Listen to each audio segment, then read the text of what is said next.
Effect of frequency on photo electric, है ना। मतलब फ्रीक्वेंसी मैंने करा दी, तो फ्रीक्वेंसी पे effect, effect of frequency of incident radiation करा दिया था, ठीक है भैया। अभी इसमें ग्राफ देखते हैं, ठीक है। तो ये ग्राफ जो है, ग्राफ, ठीक है, ग्राफ है, ग्राफ, ये क्या फ्रीक्वेंसी है, ठीक है। स्टॉपिंग पोटेंशियल और फ्रीक्वेंसी के बीच का ग्राफ है। तो आपको बता दूं भैया, कुछ रिलेशन होते हैं, वी नो। हाँ भाई, क्लास है 6 बजे, ठीक है, 6 बजे, 6 बजे। हाँ, 6 बजे क्लास है यार।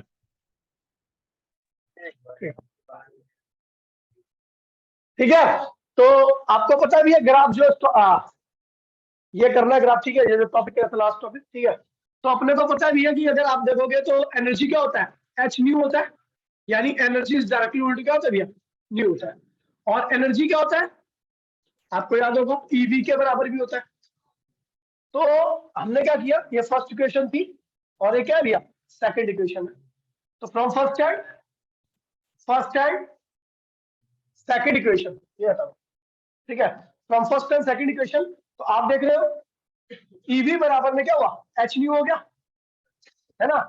तो यहाँ पर ई न्यू इक्वल्स टू में एच अपॉन में ई, और ये क्या हुआ, न्यू हो गया, ये क्या हो गया, न्यू। तो ये पूरी टर्म क्या है, एच क्या है, कांस्टेंट है, ई क्या है, इलेक्ट्रॉन पे चार्ज, वो भी क्या है, कांस्टेंट है, और न्यू क्या है भैया, आपका वेरिएबल है। तो आप देख रहे हो stopping potential is directly equal to क्या है भैया, फ्रीक्वेंसी। कंडीशन क्या होनी चाहिए कि ये फ्रीक्वेंसी क्या होनी चाहिए, थ्रेशोल्ड फ्रीक्वेंसी से ज्यादा होनी चाहिए। मतलब देखिए, अब सर इसको समझिए, मैंने कहा भैया कि एक फोटोन है जिसके पास थ्रेशोल्ड एनर्जी से ज्यादा एनर्जी है, फ्रीक्वेंसी क्या है, थ्रेशोल्ड फ्रीक्वेंसी से क्या है, ज्यादा। मैंने ऐसा इसलिए बोला क्योंकि मुझे एमिशन चाहिए, मुझे क्या चाहिए, और एमिशन जब भी होता है जब फ्रीक्वेंसी क्या होती है, थ्रेशोल्ड एनर्जी से और फ्रीक्वेंसी से ज्यादा होती है। तो क्योंकि अगर देखिए भैया, आपका अगर एमिशन हो ही नहीं रहा, तो आपको स्टॉपिंग पोटेंशियल अप्लाई करने की आवश्यकता नहीं है, समझ गए भैया। अगर मान लीजिए आपका एमिशन नहीं हो रहा, तो आप उसको रोकोगे क्यों, जब एमिशन नहीं हो रहा तो रोकने के लिए कोई स्टॉपिंग पोटेंशियल अप्लाई नहीं करना पड़ेगा। यानी अगर आपकी फ्रीक्वेंसी जो है फोटोन की, वो थ्रेशोल्ड से कम है, तो उस केस में आपको किसी प्रकार की स्टॉपिंग पोटेंशियल लगाने की आवश्यकता नहीं है, ठीक है। लेकिन मैंने यहाँ पर बोल दिया कि ये जो फ्रीक्वेंसी है वो थ्रेशोल्ड से क्या है, ज्यादा है, और इसको आप अगर बढ़ाओगे तो ये भी क्या होगा, बढ़ेगा। मतलब क्यों, क्योंकि आपको पता है अगर आपकी इंसिडेंट रेडिएशन की फ्रीक्वेंसी बढ़ गई, तो निकलने वाले इलेक्ट्रॉन की काइनेटिक एनर्जी क्या होगी, बढ़ेगी। और जब इलेक्ट्रॉन की काइनेटिक एनर्जी बढ़ चुकी है, तो उसको रोकने के लिए आपको ज्यादा स्टॉपिंग, क्योंकि कम स्टॉपिंग पोटेंशियल कम काइनेटिक एनर्जी वाले इलेक्ट्रॉन को रोक सकता है। लेकिन अगर आपका काइनेटिक एनर्जी इलेक्ट्रॉन की बढ़ गई, तो उसको रोकने के लिए आपको ज्यादा स्टॉपिंग पोटेंशियल अप्लाई करना पड़ेगा। तो वही क्या है कि जो आपकी फ्रीक्वेंसी जितनी ज्यादा रहेगी इंसिडेंट रेडिएशन की, उतना ही ज्यादा क्या करना पड़ेगा, आपको स्टॉपिंग पोटेंशियल अप्लाई करना पड़ेगा उसको रोकने के लिए। तो इसलिए दोनों का रिलेशन क्या है, डायरेक्टली है। अब इनका एक ग्राफ बनता है, ये क्या है भैया, स्टॉपिंग पोटेंशियल, और ये क्या है, फ्रीक्वेंसी। मैं यहां से स्टार्ट कर रहा हूं, मैंने जीरो से स्टार्ट क्यों नहीं किया, कोई बताएगा मुझे, मैंने यहां से ओरिजिनल से स्टार्ट क्यों नहीं किया, मैं यहां से स्टार्ट कर रहा हूं। क्योंकि आपको पता है अगर मैं थ्रेशोल्ड से नीचे रहूंगा तो स्टॉपिंग पोटेंशियल अप्लाई करने की आवश्यकता नहीं है। यानी आप स्टॉपिंग पोटेंशियल जब भी अप्लाई करोगे जब आप थ्रेशोल्ड से ऊपर रहोगे, और थ्रेशोल्ड फ्रीक्वेंसी क्या होती है, जीरो से ज्यादा होती है, समझ गए। तो भैया हमने ये वाली फ्रीक्वेंसी अप्लाई की, ये थ्रेशोल्ड थी। उसके बाद हम फ्रीक्वेंसी को बढ़ाते चले गए, तो उसकी काइनेटिक क्या होगी, और काइनेटिक बढ़ेगी तो स्टॉपिंग पोटेंशियल भी क्या करना पड़ेगा। तो ये ग्राफ कैसे आएगा, स्ट्रेट लाइन, पता ही आपको, स्ट्रेट लाइन। अगर मान लीजिए कोई दूसरा मटेरियल अभी, ठीक है, तो इसमें भी क्या हुआ, इसका स्टॉपिंग पोटेंशियल थ्रेशोल्ड फ्रीक्वेंसी क्या आपकी ये है, और इसको अगर आप इसकी फ्रीक्वेंसी फिर बढ़ा रहे हो, तो उसको रोकने के लिए आपको स्टॉपिंग पोटेंशियल क्या करना पड़ेगा, फिर बढ़ाना पड़ेगा।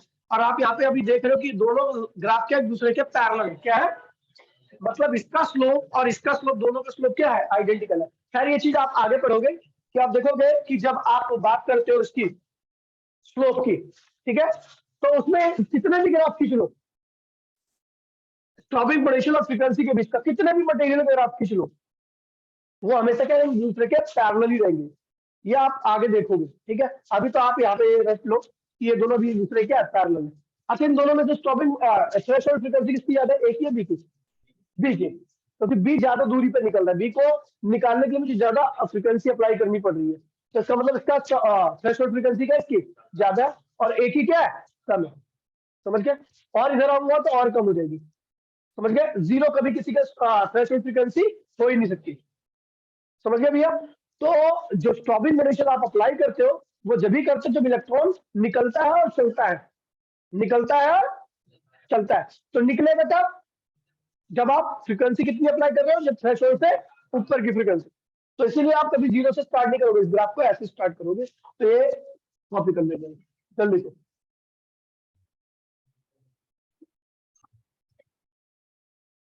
लिखिए भैया कंक्लूजन, पहला लिखिए जल्दी बेटा। पहला, stopping potential is directly proportional to, stopping potential is directly proportional to nu. Stopping potential is directly proportional to nu. तब जब new is greater than new not, जब न्यू इज ग्रेटर देन, क्योंकि अगर आपका न्यू नॉट से कम है तो emission नहीं होगा, स्टॉपिंग पोटेंशियल अप्लाई करने की आवश्यकता नहीं होगी। ये भी लिख दो इसी में नीचे, if new is less than new not, if nu is less than mu naught, then the value of stopping potential is zero. If nu is less than mu naught, if nu is less than mu naught, then the value of stopping potential is zero. तब आपको उसको रोकने के लिए कोई आवश्यकता नहीं है स्टॉपिंग पोटेंशियल अप्लाई करने की। अगला लिखिए,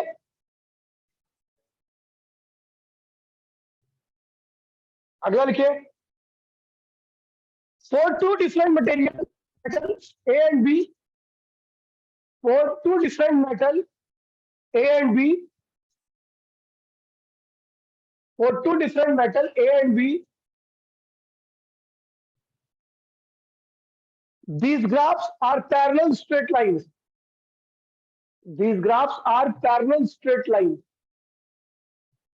These graphs are for two material A and B, metal A and B. These graphs are parallel straight lines. That is, they have same slope. They have same slope. कह रहा भैया दो अलग अलग मटेरियल के लिए अगर आप देखोगे म्यू और वी का बीच का ग्राफ तो क्या होगा, पैरेलल जाएगा। ठीक है भैया, मतलब इन दोनों का स्लोप क्या रहेगा, आइडेंटिकल रहेगा। खैर इस चीज का प्रूफ हम आगे करेंगे। ठीक है, अभी आपने ध्यान रखना है कि आप न्यू और स्टॉपिंग पोटेंशियल के बीच का ग्राफ 50-1 लाख मटेरियल का बना लो, वो सब क्या होंगे, दूसरे के पैरेलल रहेंगे, यानी सबका स्लोप क्या रहता है, कांस्टेंट। स्लोप मतलब ये थीटा विद एक्सिस। आगे बनाऊंगा सबका उसका भी थीटा रहेगा, आगे बनाऊंगा उसका भी क्या होगा, थीटा रहेगा। ये प्रूफ करूंगा आगे। ठीक है, अगला लिखिए, लिखिए law of photo electric emission. Topic डाल दीजिए, टॉपिक है law of photo electric emission.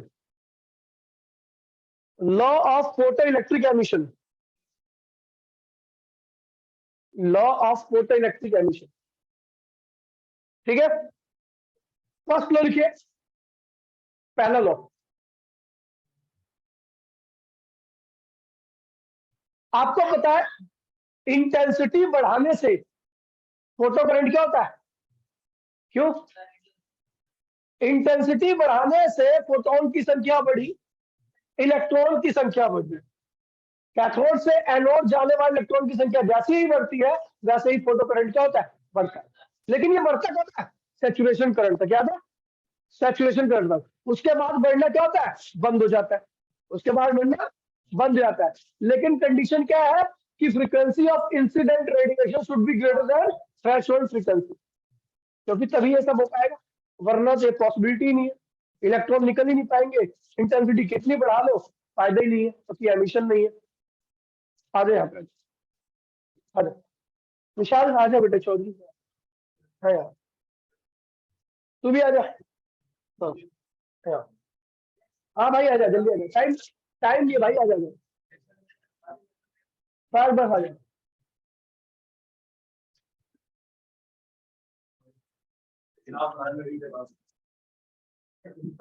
इधर बैठो चलो भैया आगे लिखिए, लिखिए पहला तो लिखिए, for a given photosensitive material, for a given photosensitive material, for a given photosensitive material,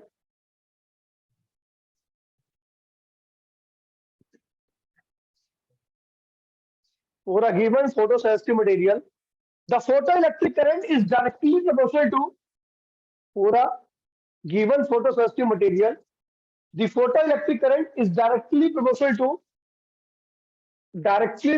to photoelectric current is directly proportional to intensity of incident radiation, intensity of incident radiation, intensity of incident radiation, provided that, provided that क्या frequency should be greater than threshold, provided that frequency should be greater than threshold.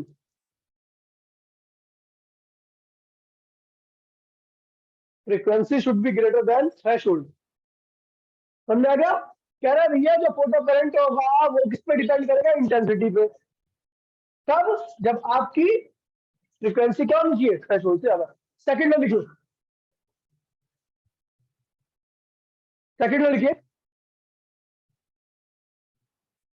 For a given photosensitive material, for a given photosensitive material, for a given photosensitive material, comma, there exists a certain minimum cutoff frequency for a given photosensitive material, comma, there exists a certain minimum cutoff frequency, certain minimum cutoff frequency below which no photoelectrons are emitted. No photoelectrons are emitted. कह रहा भैया हर metal के लिए एक fix frequency होती है जिसके नीचे फोटो इलेक्ट्रॉन का एमिशन नहीं होता। That is called threshold frequency, that is called threshold frequency. समझ गए? इसके नीचे फोटो इलेक्ट्रॉन एमिशन नहीं होगा।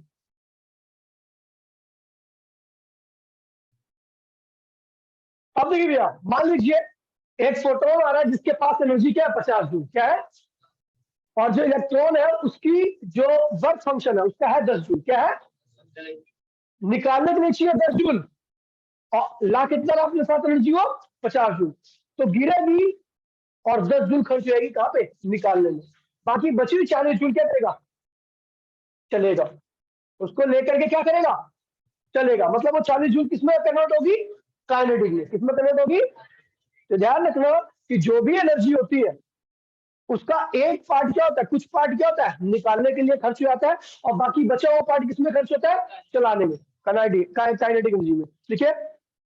above the threshold frequency, third लिखिए, third point, above the threshold frequency, comma, the stopping potential, above the threshold frequency, comma, the stopping potential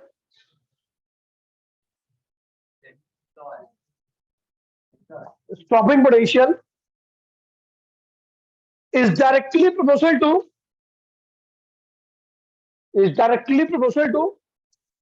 ये तो पहला भी था यार, सेम ही था, directly proportional to frequency of incident radiation,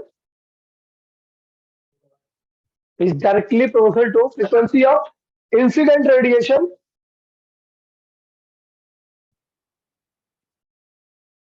comma, but it is independent of intensity, but it is independent of intensity, but it is independent of intensity.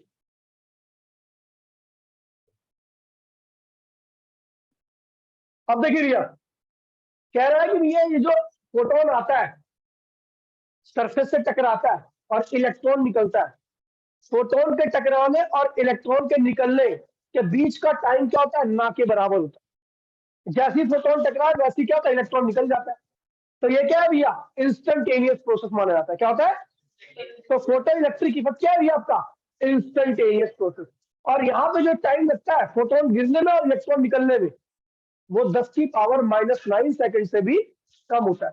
मतलब 1 nano second से भी कम का टाइम लेता है। फोटोन गिरा, electron निकला, इसके बीच में कोई भी टाइम नहीं लगता, ना के बराबर टाइम। और वो क्या होता है, लेस देन 1 नैनो सेकंड। क्या होता है? तो लिखिए भैया, देखिए, the photoelectric emission is an instantaneous process. The photoelectric emission,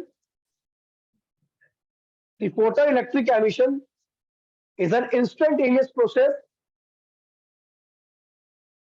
Is an instantaneous process. Bracket में less than 10 to the power minus 9 second. Bracket में less than 10 to the power minus 9 second. Less than 10 to the power minus 9 second. ठीक है भैया? Less than 10 to the power minus 9 second. बहुत कम time लगता है, ये ना के बराबर का टाइम। ठीक है, चलो भैया, अब देखिए ये तो हो गया आपका लॉ, ये याद रहना चाहिए। खैर ये सारी चीजें पहले से बता रखी है मैंने। अब देखिए वेव ऑप्टिक्स का एक देखिए इसमें पार्ट आ रहा है जिसमें आप वेव ऑप्टिक्स के ड्रॉबैक्स पढ़ोगे। देखिए ऑब्जर्वेशन में जो भी देखा गया वो सब ये ड्यूअल नेचर का था, जो पार्टिकल नेचर का था, सारी चीजें एकदम सही निकली। लेकिन जो भी वेव ऑप्टिक्स को हमने पढ़ रखा है वो सारी चीजें क्या होगी, गलत प्रूफ होगी यहाँ पर। ठीक है, तो वही हम देखेंगे। अच्छा देखिए, आपको मैंने बताया था कि वेव ऑप्टिक्स में लाइट की एनर्जी या वेव की एनर्जी किस पर डिपेंड करती थी, इंटेंसिटी पे। याद नहीं याद है? मैंने जहाँ पे लॉ ऑफ कंजर्वेशन, मैंने ये बताया था ना कि क्या आपका interference law of conservation of law of conservation of energy को फॉलो करता है। तो उसमें मैंने बताया था कि एनर्जी का मीनिंग क्या है, इंटेंसिटी। एनर्जी का मीनिंग क्या है? ठीक है, मतलब अगर आप इंटेंसिटी बढ़ाते हो तो वेव की एनर्जी क्या होती है, बढ़ जाती है वेव में। और अगर एनर्जी बढ़ती तो अगर वो वेव मेटल की सरफेस से स्ट्राइक करती तो निकलने वाले इलेक्ट्रॉन की भी एनर्जी क्या होती, ज्यादा रहती। क्योंकि इंटेंसिटी बढ़ाने से वेव ऑप्टिक्स कहती है कि एनर्जी क्या होती है, बढ़ जाती है। और अगर वेव की एनर्जी बढ़ गई तो निकलने वाले इलेक्ट्रॉन की भी एनर्जी क्या होगी। लेकिन ऑब्जर्वेशन में ऐसा कुछ भी नहीं देखा गया। आप कितनी भी इंटेंसिटी बढ़ा लो, निकलने वाले इलेक्ट्रॉन की एनर्जी बढ़ नहीं रही थी। इलेक्ट्रॉन की एनर्जी बढ़ी कब, जब हमने उस रेडिएशन की फ्रीक्वेंसी बढ़ा दी। फ्रीक्वेंसी बढ़ाई तो निकलने वाले इलेक्ट्रॉन की क्या हुई, एनर्जी बढ़ गई। यानी एनर्जी इंटेंसिटी पर डिपेंड, एनर्जी किस पर डिपेंड करती है। तो पहली ड्रॉबैक तो ये होगी। दूसरी ड्रॉबैक क्या कहती है कि वेव ऑप्टिक्स कहती है कि जो आपकी वेव आती है ना, वो वेव फ्रंट की फॉर्म में आती है। किसकी फॉर्म में आती है? जो वेव आएगी वो वेव फ्रंट की फॉर्म में आएगी। तो जो वेव फ्रंट मेटल की सरफेस पे गिरता है, उस वेव फ्रंट के ऊपर क्या होती है, एनर्जी होती है। क्या होती है? तो वेव फ्रंट से जब मेटल की सरफेस गिरेगा तो उस वेव फ्रंट से इलेक्ट्रॉन क्या करेगा, एनर्जी लेगा। क्या लेगा? यहां पर वेव फ्रंट गिरा, एनर्जी ली और उसके बाद इलेक्ट्रॉन निकला। देखिए वेव ऑप्टिक्स कहती है कि जो एनर्जी होती है किसी भी वेव के, वो कहां पे होती है, उसकी वेव फ्रंट में होती है। कहां पे होती है? और जब वो मेटल की सरफेस पे गिरेगा तो वो जो इलेक्ट्रॉन मेटल की सरफेस पे है वो क्या करेंगे, उस वेव फ्रंट से एनर्जी को लेंगे, एनर्जी को लेंगे और उसके बाद निकलेंगे। तो इस दौरान कुछ टाइम लग जाता है। समझ गए? वेव ऑप्टिक्स कहती है, सिंपल मीनिंग है वेव ऑप्टिक्स का, कि जो आपका फोटो इलेक्ट्रिक एमिशन है ना, उसमें टाइम लगना चाहिए। क्योंकि एनर्जी आएगी, इलेक्ट्रॉन लेगा और फिर बाहर निकलेगा। ठीक है, लेकिन ऑब्जर्वेशन में देखा कि लाइट, फोटोन गिरा, इलेक्ट्रॉन निकला, फोटोन गिरा, इलेक्ट्रॉन निकला। मतलब ऑब्जर्वेशन में ये प्रोसेस क्या है, इंस्टेंटेनियस है। क्या है? लेकिन वेव ऑप्टिक्स के हिसाब से ये प्रोसेस क्या है, टाइम कंज्यूम करता है। समझ गए? तो ये भी क्या है, वेव ऑप्टिक्स की ड्रॉबैक है। तो इन सारी ड्रॉबैक को मैं लिखवा रहा हूँ क्योंकि ये याद होनी चाहिए आपको, कई बार पूछी गई है। ठीक है, तो ये ध्यान रखना। ठीक है भैया, फटाफट कॉपी करो, लिखिए लिखिए failure of classical wave theory, failure of classical wave theory. Failure of classical wave theory, failure of classical wave theory. ठीक है भैया, इसे और में लिख दो ड्रॉबैक्स ऑफ वेव थ्योरी, और में लिख दो ड्रॉबैक्स ऑफ वेव थ्योरी, और drawbacks of wave theory, drawbacks of wave theory. बोलो ड्रॉबैक्स। देखिए अकॉर्डिंग टू पहले लिखिए an limitation, according to wave theory, according to wave theory comma, according to wave theory comma, when a wavefront of light strike, when a wavefront of light strike, when a wavefront of light strike a metal surface, a metal surface, according to wave theory comma, when a wavefront of metal, a wavefront of light strike a metal surface comma, the electrons, the free electrons, the free electrons, the free electrons at the surface, at the surface absorb the radiation, absorb the radiation continuously, absorb the radiation continuously, full stop. Greater the intensity of incident radiation, greater the intensity of incident radiation, greater the intensity of incident radiation,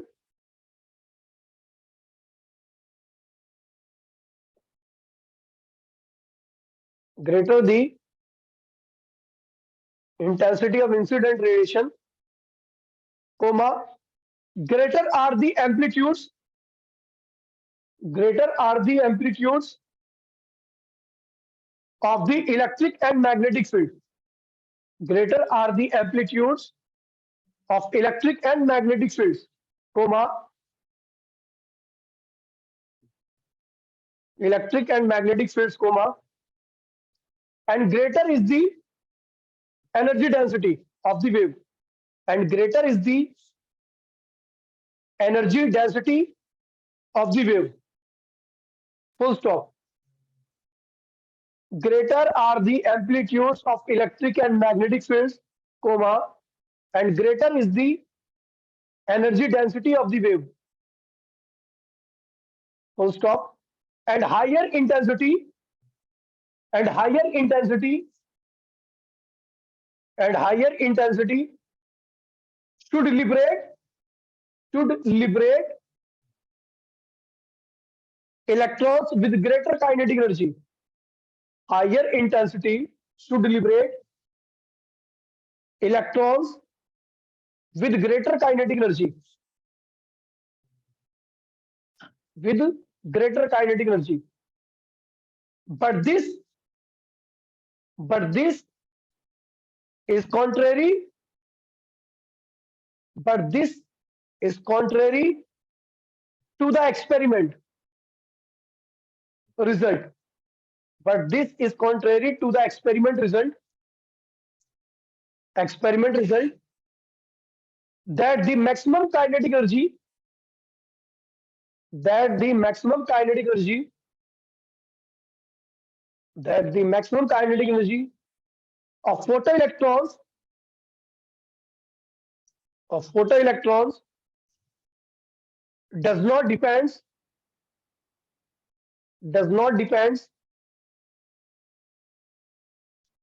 on the intensity of radiation, does not depends of the intensity of radiation. Simply कह रहा है भैया कि wave वापस कहती है कि अगर हम एम्पलीट्यूड को बढ़ाएं या इंटेंसिटी को बढ़ाएं तो वेव की एनर्जी क्या होगी, बढ़ जाएगी, और वेव की एनर्जी बढ़ेगी तो निकलने वाले इलेक्ट्रॉन की भी एनर्जी क्या होगी, बढ़ ही जाएगी। लेकिन ऑब्जर्वेशन इससे अपोजिट था। ऑब्जर्वेशन में देखा गया कि आप इंटेंसिटी को कितना भी बढ़ा रहे हो लेकिन निकलने वाले इलेक्ट्रॉन की एनर्जी बढ़ नहीं रही है। इसका मतलब वेव वापस क्या है, गलत है। क्या है, गलत है। अगर देखिए सेकंड, सेकंड लिमिटेशन लिखिए।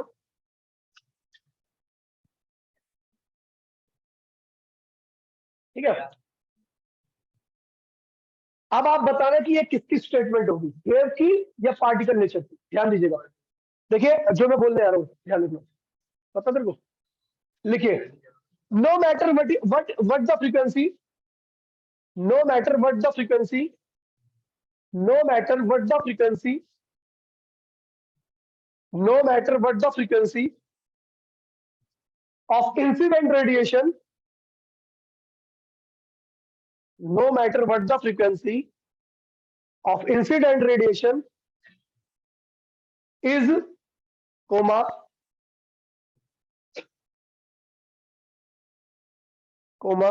a light wave of sufficient intensity is, a light wave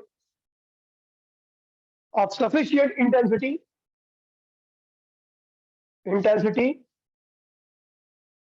should be able to impart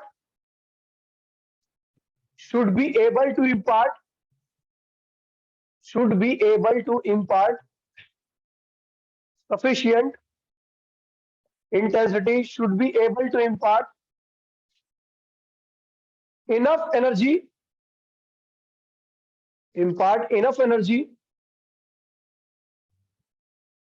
required to eject the electrons, required to eject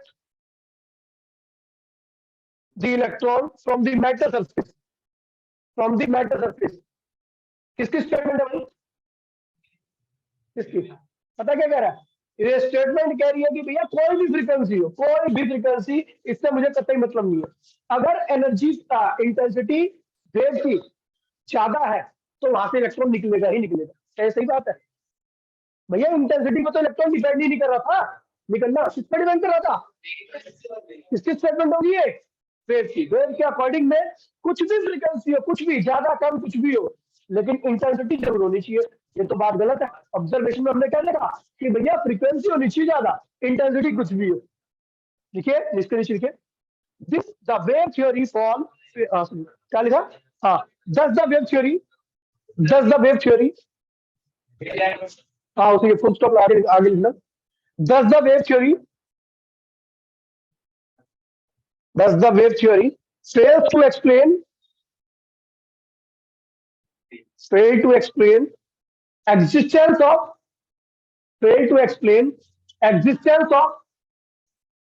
threshold frequency,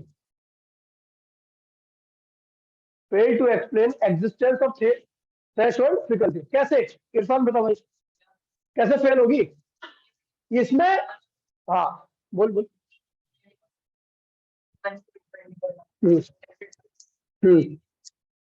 लेकिन हम जानते हैं एक चीज होती है जिसको हम क्या कहते हैं, थ्रेशोल्ड फ्रीक्वेंसी। अगर इसके बाद होगा तभी एमिशन होगा, और ये कह रहा है कुछ भी हो, कुछ भी में तो वेव वो थ्रेशोल्ड पाई नहीं ना, तो यानी वेव ऑप्टिक्स थ्रेशोल्ड के बारे में बात ही नहीं करता, समझ गया, थ्रेशोल्ड सही नहीं आ रहा, इसलिए एक्सप्लेन करने में क्या होगी, फेल होगी। जानते हैं एमिशन कब होगा, जब थ्रेशोल्ड से ऊपर होगा। लास्ट लिखिए, लास्ट, और आज ये जो लिखने वाला काम है ना आज का, तो आज ही आ जाए, उसके बाद फिर अब मेरा काम होगा जो बोर्ड पे कराना है। ठीक है, अब सारी वो होगी कैलकुलेशन वगैरह। ठीक है, लिखिए,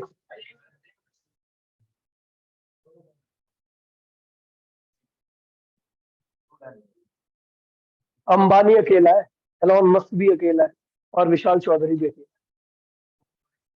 रास्ता तुझे अकेला ही तय करना है। समझ गया ना। देखिए, थर्ड लिखिए, the energy of light,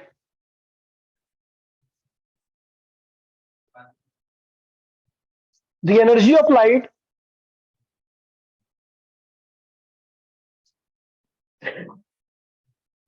wave is smoothly distributed across, the energy of light wave is smoothly distributed across its wavefront, full stop. Each electron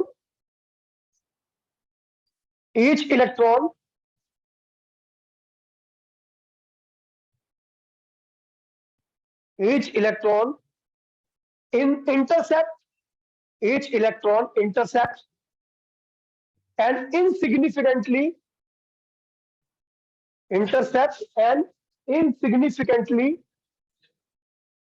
each electron intercept an insignificantly small amount of this energy,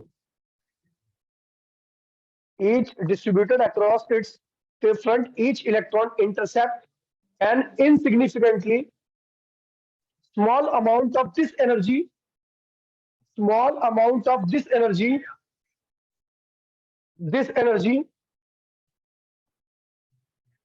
and so it and so it and so it should require a finite time, and it should require a finite time to escape from the metal surface, to escape from the metal surface. But according to observation, दोबारा बोल रहा हूं, the energy of light wave is smoothly distributed across its wavefront, full stop. Each electron intercepts an insignificantly small amount of this energy, and so it should require a finite time to escape from the metal surface. But according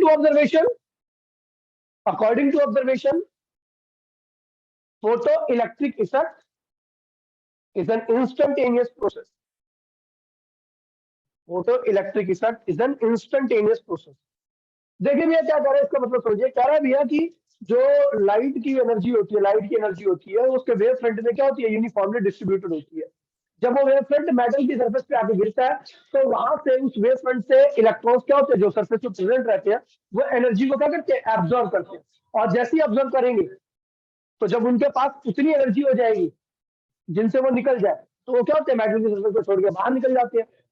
अब ऐसा करने में time लग रहा है ना, wave front आया, गिरा, इलेक्ट्रॉन ने एनर्जी को क्या किया, एब्जॉर्ब किया और पहुंच गई, वहां तक लिमिट तक पहुंच गया तो मेटल के सरफेस को छोड़ के निकल गया. लेकिन हमने ऑब्जर्वेशन में क्या देखा कि जैसे फोटोन गिरता है वैसे क्या होता है, इलेक्ट्रॉन निकलता है. ये इंस्टेंटेनियस प्रोसेस है.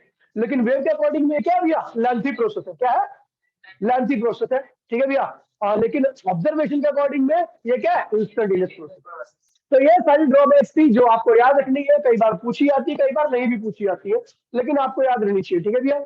आज ये थ्योरी वाला पार्ट तो खत्म हो गया. अब जो भी कैलकुलेशन वाला पार्ट है, अगली क्लास स्टार्ट होगा. आपकी कितना ही पता. जय हिंद, जय भारत. Instantaneous process. हाँ मैंने क्लास छेड़ दी, क्लास आज ही हो. ठीक है, ऑनलाइन भी लूंगा.